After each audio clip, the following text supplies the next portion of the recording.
Benyamin Netanyahou l'avait annoncé. Israël a lancé une opération militaire de grande envergure au Liban, augmentant encore le nombre de réfugiés, augmentant surtout la part du territoire libanais contrôlé par Israël et les destructions de maisons pour empêcher tout retour de réfugiés libanais. Le Liban est vraiment au bord de l'implosion et en fait, la communauté internationale ou la soi-disant communauté internationale laisse faire et n'empêche pas Israël d'agir. Il n'est pas certain que le Liban puisse s'en remettre.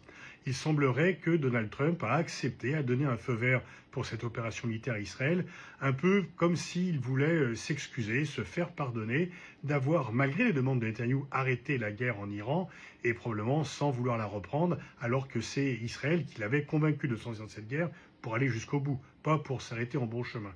Et donc autant d'un côté, Cuba risque de payer le prix de l'échec de Trump en Iran, eh bien c'est le Liban qui est la victime expiatoire de l'échec de Netanyahou en Iran, qui n'a pas réussi à renverser le régime et qui va effectivement aller jusqu'au bout dans les destructions au Liban. Et on peut réellement s'inquiéter de se laisser faire. Rien n'empêche Israël d'agir et la réaction par rapport aux frappes du Hezbollah est pour le moins disproportionnée, même si le ministre français des Affaires étrangères a refusé d'employer ce terme. Et en fait, on assiste, le reste des pays assiste impuissant volontairement à la destruction du Liban.